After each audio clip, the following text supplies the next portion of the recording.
복된 주일입니다. 오늘도 영상 예배를 통해서 하나님께서 우리에게 부어주시는 거룩한 은혜를 체험할 수 있는 귀한 시간 되기를 바라며 전심을 다해 예배드립니다. 함께 예배드립니다.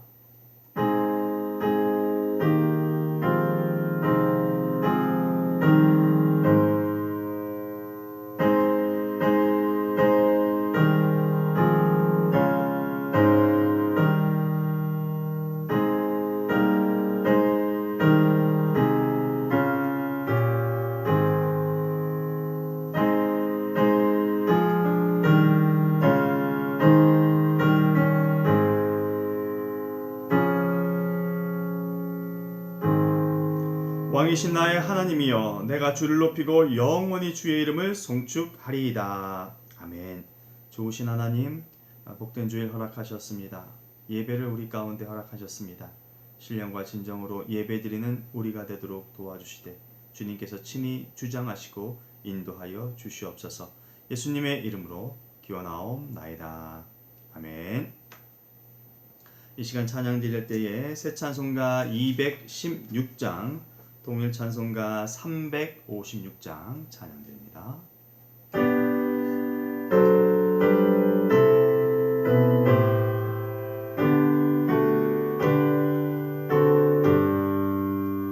성자의 귀한 몸 날 위하여 어리신 그 사랑 고마워라. 내 머리 숙여서 주님께 비는 말 너무 주님께 바치니까 지금도 날 위해 간 것이 이 옅은 믿음이 아옵나니 주님의 참 사랑 고맙고 놀라워 찬송과 기도를 죄죄하네. 주님의 십자가 나도 지고 신실한 믿음과 마음으로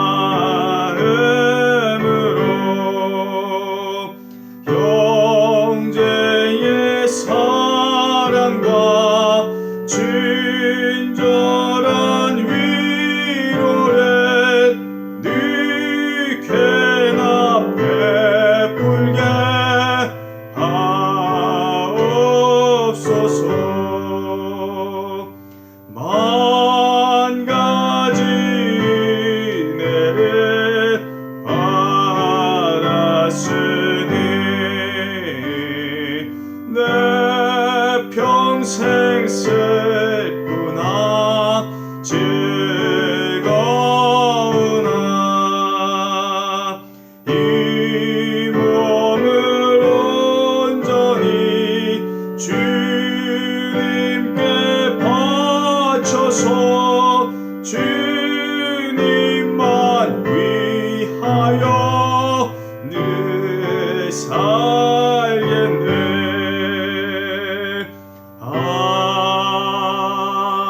아멘.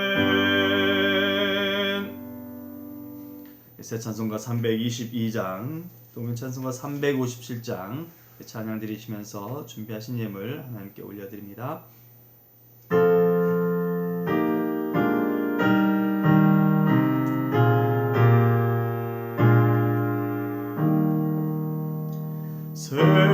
세상의 얻는 신을 버리고 하나님 이름 높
좋으신 하나님 감사합니다. 예배를 드릴 수 있도록 도와주시고 우리의 생명과 또 우리가 갖고 있는 믿음을 통하여 하나님을 섬기게 도와주셔서 고맙습니다.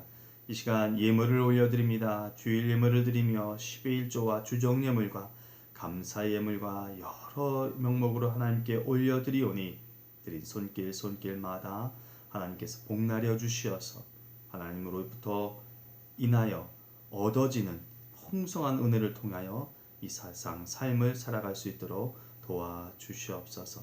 더불어 우리의 생명 또 건강을 위하여 주께 간구하오니 갖고 있는 질고와 질병으로부터 벗어나게 하시고 안전한 삶을 살아갈 수 있도록 주께서 지켜 보호하여 주시옵소서. 이루어 주실 것을 믿사옵고 예수님의 이름으로 감사하며 기도합니다. 아멘.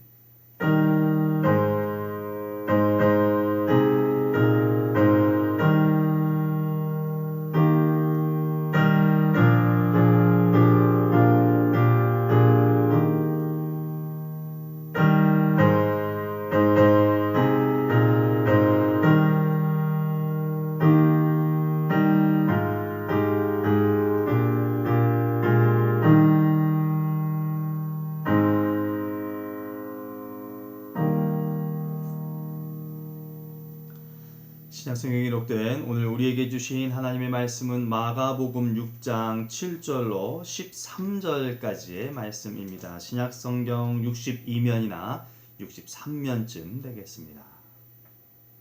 마가복음 6장 7절로 13절까지의 말씀 함께 한 목소리로 합독합니다. 함께 합니다.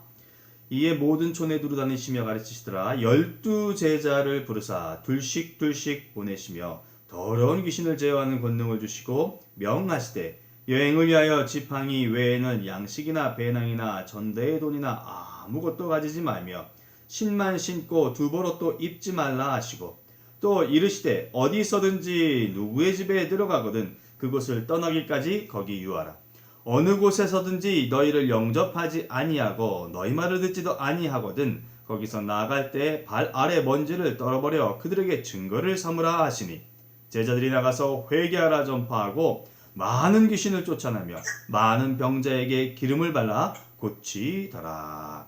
아멘. 하나님의 말씀입니다. 기도합니다.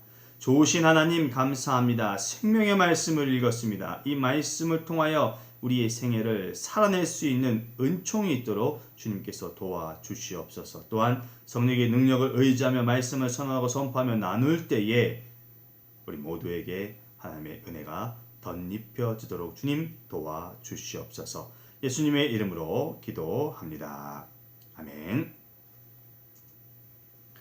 무엇인가 잘하기 위해서 일반적으로 연습을 합니다.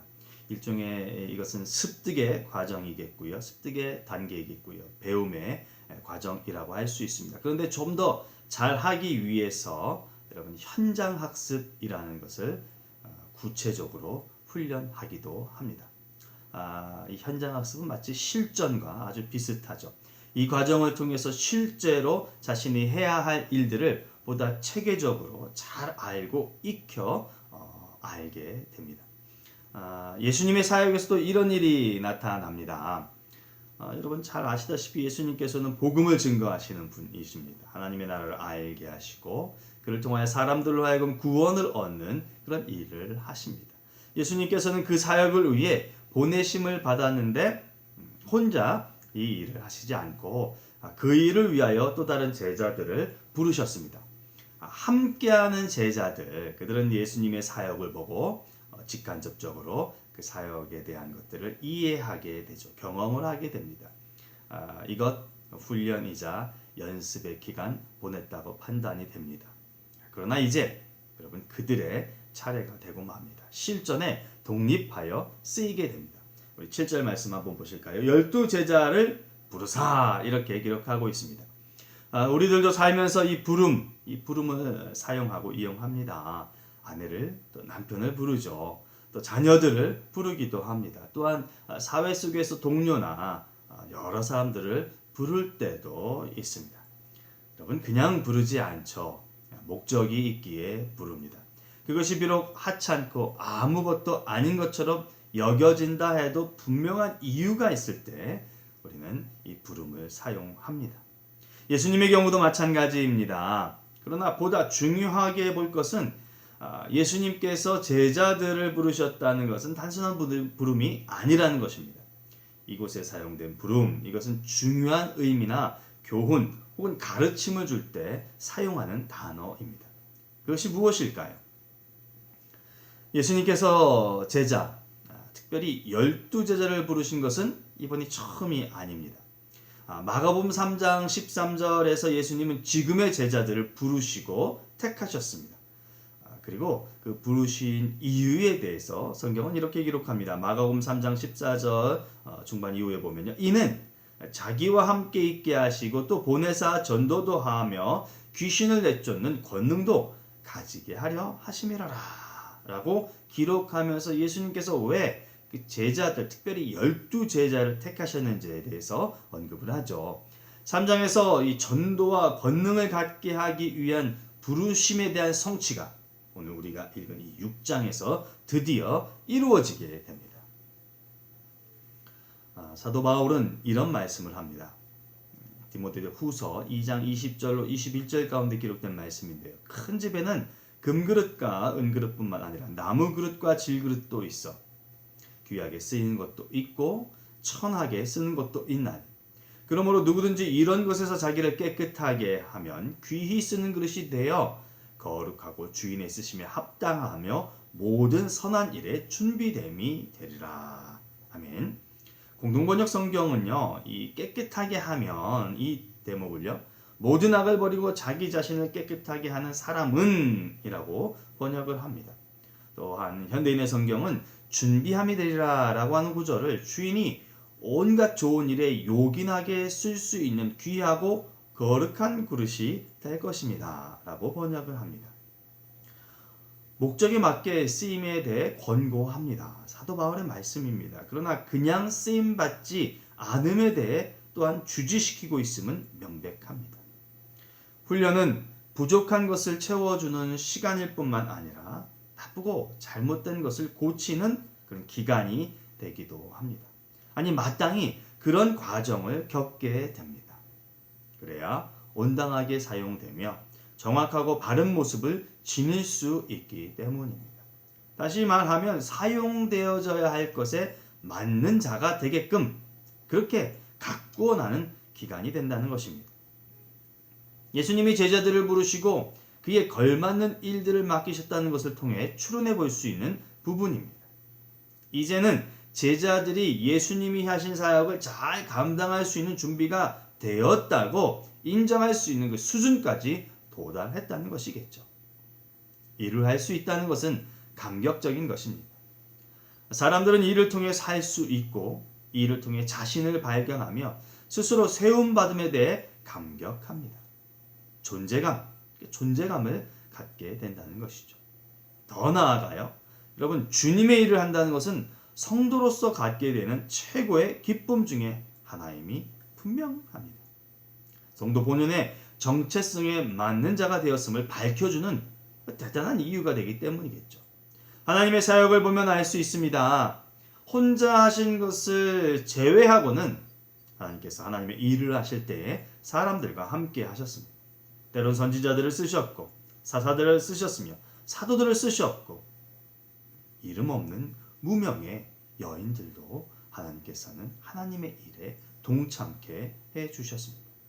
여러 다양한 형태의 하나님의 일에 인간이 사용되고 쓰임받는다는 것은 귀하고 감사한 것임에 분명합니다.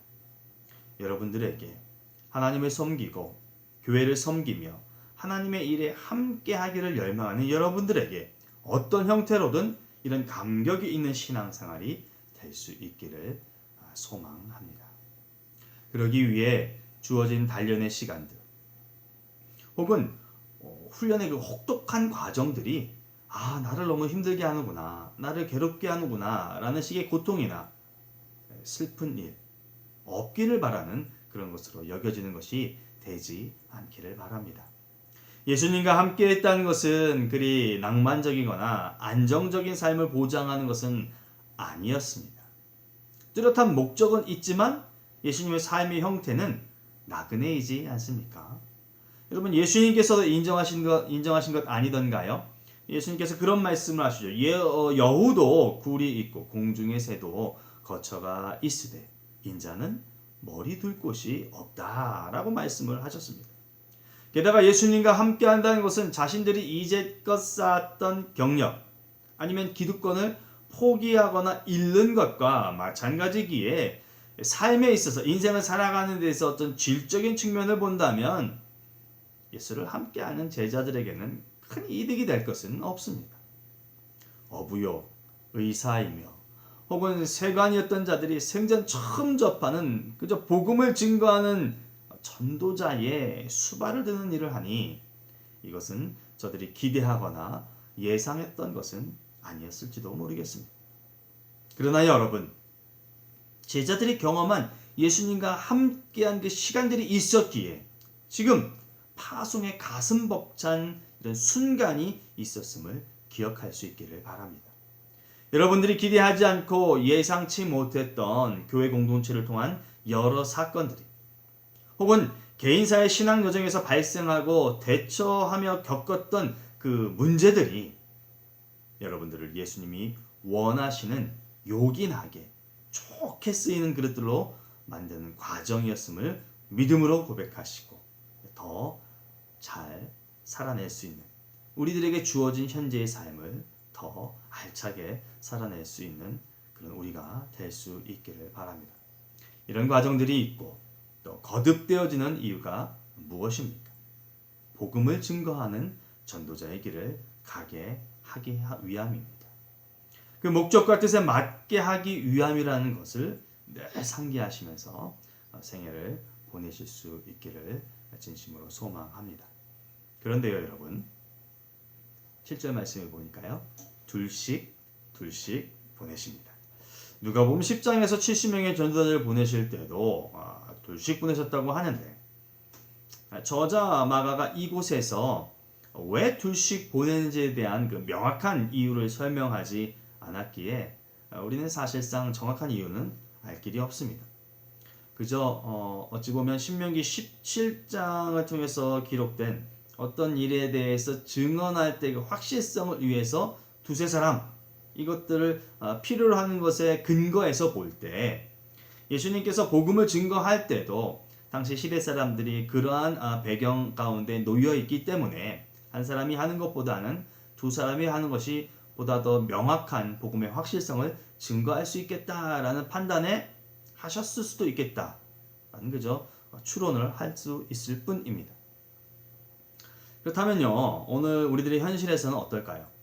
여러분, 단순한 생각, 단순히 둘씩 그 둘이라는 측면에서 좀 보죠.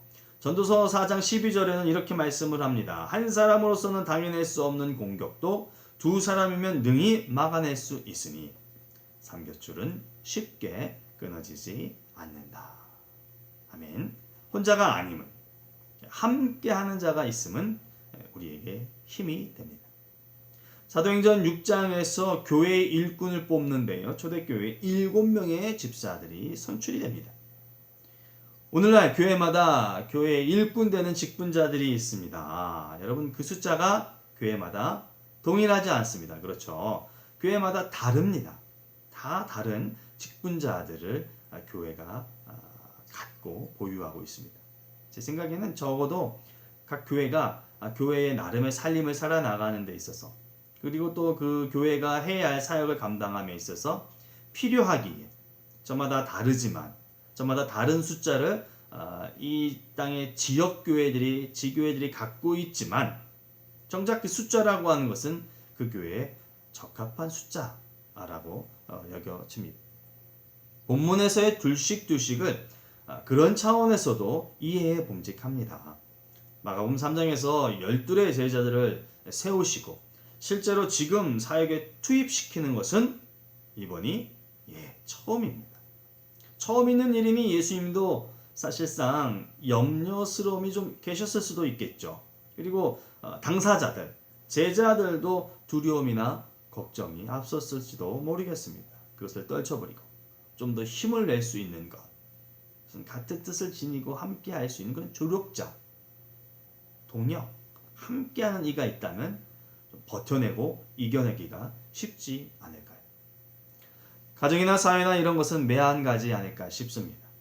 혼자도 가능하지만 피차에 도움을 줄 수 있는 기회를 만들고 나눌 수 있는 일들은 좀 더 나눈다면 그 좋은 파급력은 가정과 직장에 더 나은 모습으로 나타납니다.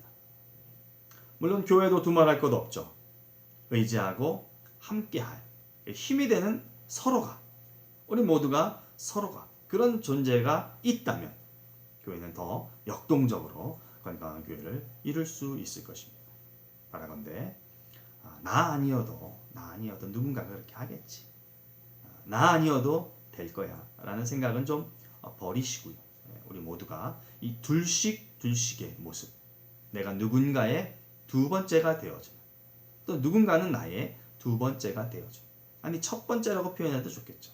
여하튼 어느 의미든지 간에 함께 한다는 그런 모습을 실현할 수 있는 우리가 될 수 있기를 바랍니다. 이를 위해 우리에게 필요한 것은 같은 마음을 가지는 것입니다. 사도 바울은 이렇게 권면합니다. 그러므로 그리스도 안에서 여러분에게 무슨 격려나 사랑의 무슨 위로나 성령의 무슨 교제나 무슨 동정심과 자비가 있거든 여러분은 같은 생각을 품고 같은 사랑을 가지고 뜻을 합하여 한 마음이 되어서 내 기쁨이 넘치게 해 주십시오. 무슨 일을 하든지 경쟁심이나 허영으로 하지 말고 겸손한 마음으로 하고 자기보다 서로 남을 낮게 여기십시오. 또한 여러분은 자기 일만 돌보지 말고 서로 다른 사람들의 일도 돌보아 주십시오. 여러분 안에 이 마음을 품으십시오. 그것은 곧 그리스도 예수의 마음이기도 합니다. 실제 이 권면을요, 빌립보 교회 안에서 유오디아와 순두계의 그 불편한 관계를 해소하기 위해 바울은 둘이 같은 마음을 품으세요.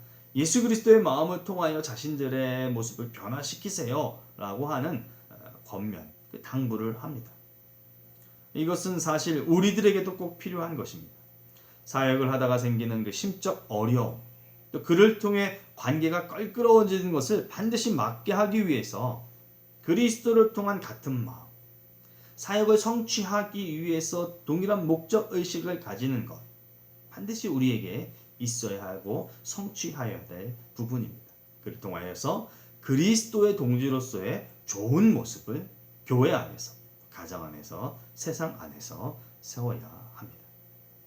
여러분 이런 말씀을 하신 후에 둘씩 보내시는 일을 하신 후에 그냥 가라 하지 않으시고요. 그들이 감당할 사역에 합당한 능력을 부여하십니다. 주신 권능이 무엇입니까? 더러운 귀신을 제어하는 권능입니다. 마가복음 3장에 12제자를 세우신 이유 다시 한번 보면 이렇습니다. 자기와 함께 있게 하시고 보내사 전도도 하며 귀신을 내쫓는 권능을 가지게 하려 하심이라. 7절에서 주셨는데요. 7절에서 권능을 주셨다고 하는데요. 13절 말씀을 보면요. 많은 귀신을 쫓아내며 제자들이 복음을 증거하면서 많은 귀신들을 쫓아냈다라고 기록합니다. 현장에서 사용했습니다. 마가복음 3장의 말씀은 권능을 가지게 하려 한다고 합니다. 그렇다면 자신들이 갖고 있는 게 아니라는 것이죠. 없는 것을 있게 하려면 받아야 할 것입니다. 그런데 그것이 반드시 필요한 것이기에 예수님께서는 주십니다. 주셨어요. 그래서 제자들이 현장에서 마음껏 가신 권능을 갖고 사람들의 병도 치유하고 귀신에 걸린 여러 사람들을 올곧게 살게 했다라고 하는 것이죠. 여러분, 부르심, 소명, 그것에 따른 덧입음입니다. 권능은, 능력은 내가 사역에 임할 때 나에게 필요한 어떤 재능은 덧입혀지는 것이에요. 여러분 이 사실을 굳게 믿으시기를 바랍니다. 하나님의 부르심 앞에 섰던 모세는 자신을 너무 잘 알기에 거듭거듭 자신의 부족함을 언급합니다. 하나님 나는 부족한 사람이에요. 나는 연약한 사람이에요. 하나님께 크게 혼돈하죠. 그런 그가 이스라엘 백성을 구하기 위해 하나님의 뜻에 따라 움직이는 모습을 성경은 이렇게 기록합니다. 출애굽기 4장 20절에요. 모세가 하나님의 지팡이를 손에 잡았더라. 이렇게 말합니다. 그런데 이것은 이미 하나님께서 주신 것입니다. 4장 17절 말씀에 보면 너는 이 지팡이를 손에 잡고 이것으로 이적을 행할지니라 라고 하나님께서 말씀을 하셨어요. 이렇게 말씀하신 것을 이루게 하시기 위해서 하나님께서는 그 지팡이를 모세에게 주었다라고 하는 것이죠. 거저 내려보내지 않으셨다라는 사실을 명백히 성경은 기록하고 있습니다. 게다가 모세가 하나님 앞에 거듭거듭 강력히 자기 자신을 부인하고 자신은 지도자가 될 수 없다고 말한 가장 두드러진 이유가 무엇이었습니까? 말을 잘 못해요, 하나님. 저는 혀가 짧습니다. 제가 우둔한 사람입니다. 라고 말하는 것이었죠. 이를 위해 하나님께서는 아론, 그의 형 아론이 있다라고, 아론을 준비시키겠다고 모세를 다독입니다. 그럼에도 불구하고 모세가 그 말씀을 잘 수용하지 못하자 하나님께서 친히 말씀하시죠. 내가 할 말을 너희들에게, 내가 할 말을 너에게, 아론에게 직접 주겠다라고 말씀을 하십니다. 하나님의 일은 어떤 능력이나 할 만한 힘이 내게 있어서 내가 갖고 있다고 판단되기 때문에 하는 것이 여러분 절대 아닙니다. 하나님께서 주셔서 하나님으로부터 얻어서 하는 것이 우리 교회 공동체 안에 복음을 증거하는 하나님의 사역에 임하는 것입니다.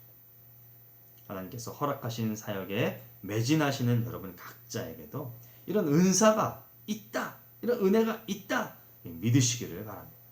그래서 지금껏 그렇게 감당하시면서 살아오신 것입니다. 그리고 지금도 그렇게 임하시면서 살고 계신 것입니다. 오직 예수 안에서만이 우리에게 허락하신 일을 바르고 정직하게 해낼 수 있다라는 사실을 명심하시기를 바랍니다.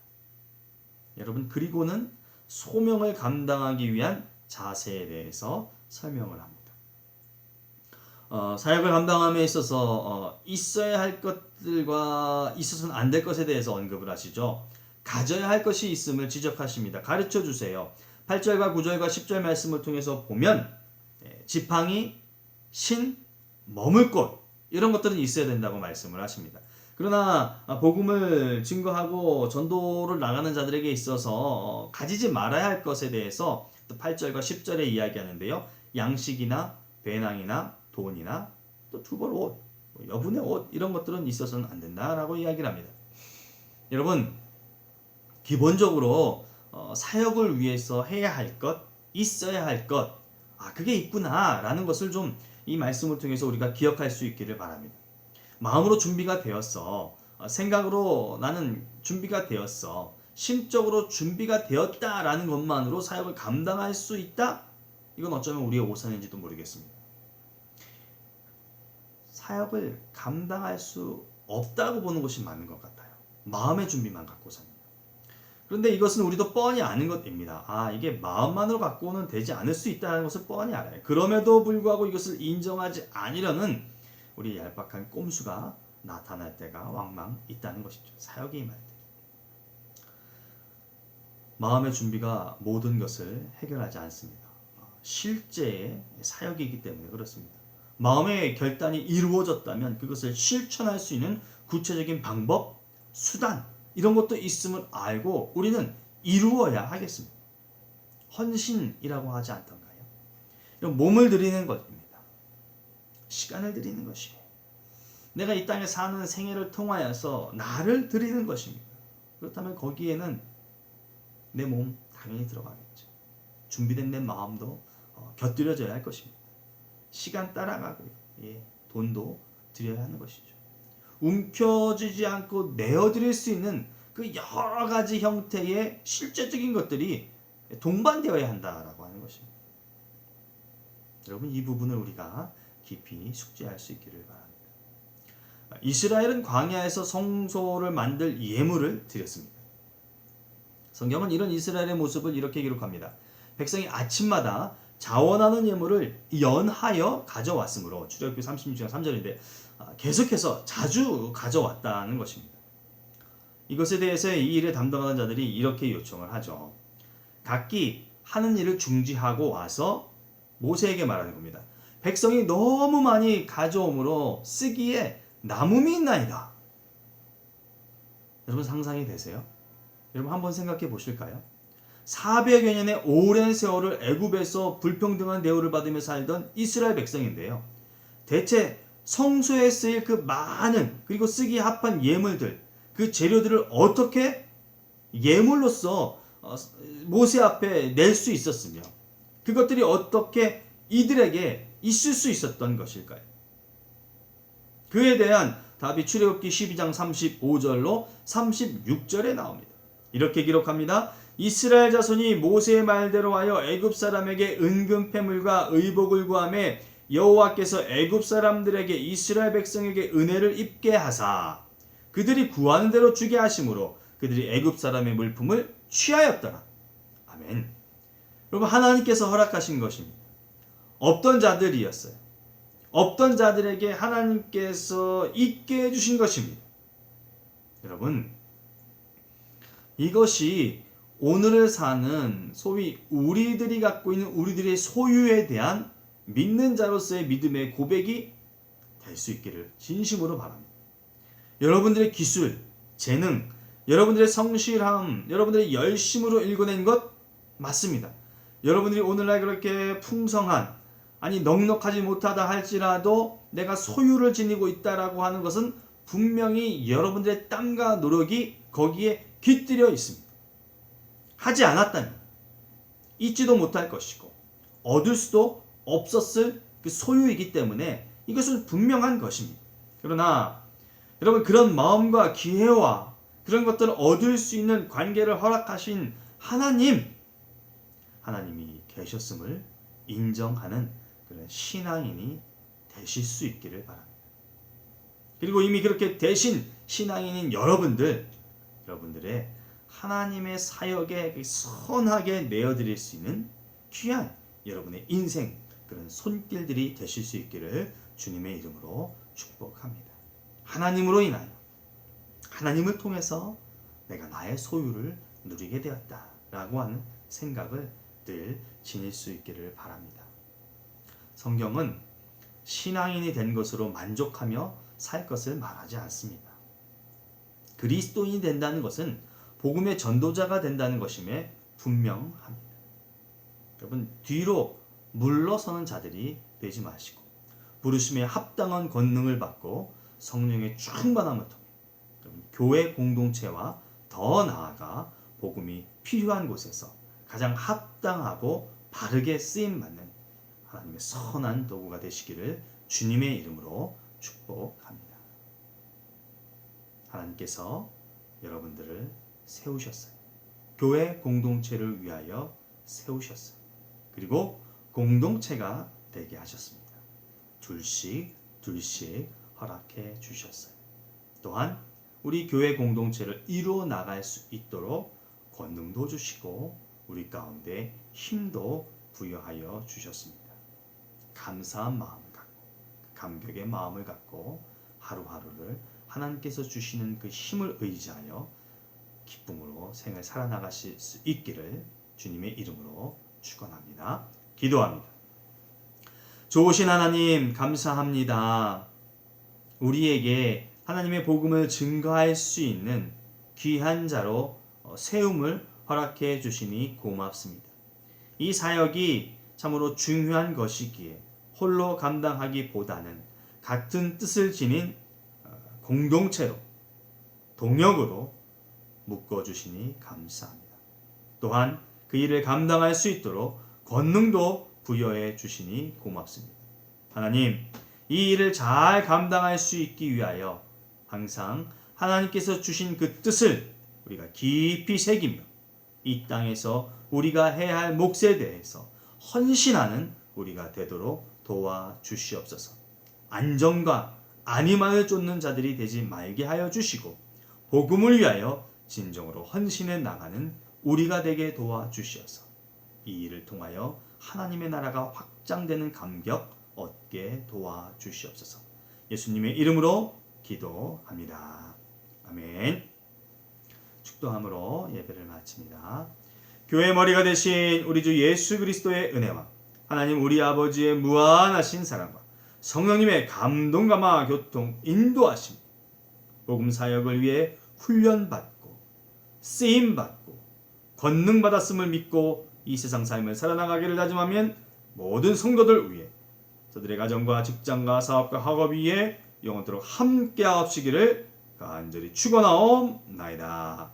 아멘.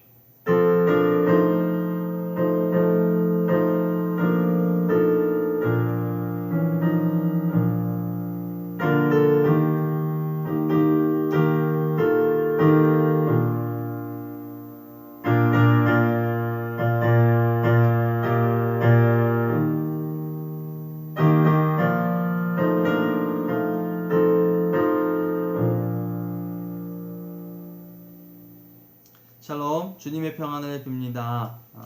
주님과 동행하는 귀한 생애가 되시기를 바라고요. 한 주간 지나시면서 말씀을 읽으시고 기도하심을 통하여서 하나님께서 여러분들을 전도자로 세우심에 대해서 합당한 삶을 살아나시기를 주님의 이름으로 부탁드립니다. 평안하세요. 샬롬.